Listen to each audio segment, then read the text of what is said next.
સુરેન્દ્રનગર જિલ્લાના Limbdi Ahmedabad national highway પર મસ્ત મોટું ગાબડું પડ્યું। લીંબડી સર્કલ પાસે આવેલા ઓવરબ્રિજ પર ગાબડું પડતા એક તરફનો રસ્તો હાલ તો બંધ કરી દેવાયો છે। અંદાજે 8 થી 10 ફૂટ લાંબા ગાબડામાં બ્રિજના સળિયા પણ દેખાવા લાગ્યા છે।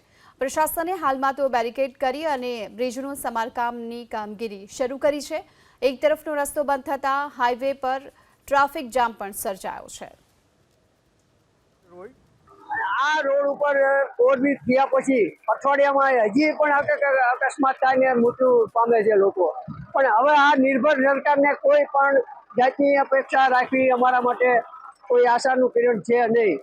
સરકાર જે વાતો કરે છે ભ્રષ્ટાચારને છોડવામાં નહીં આવે, પણ મને તો એવું લાગે છે કે આમાં સરકારની અને સત્તાધારી પક્ષની અમલદારો સાથે સાંઠગાંઠ છે અને કોન્ટ્રાક્ટરો પણ હલકા પ્રકારનું કામ એટલા માટે કરી રહ્યા છે કે એમને આ સત્તાધારી પક્ષના આગેવાનોને સાચવવાના હોય છે। લીંબડીમાં તો એટલી બધી અપાર મુશ્કેલી છે કે સર્વિસ રોડ નથી બનતા, ઓવરબ્રિજ નથી બનાવવામાં આવ્યા। અમારા લીંબડી તાલુકાના 8 થી 10 ओवरब्रिजों गायब कर नाखવામાં આવ્યા છે।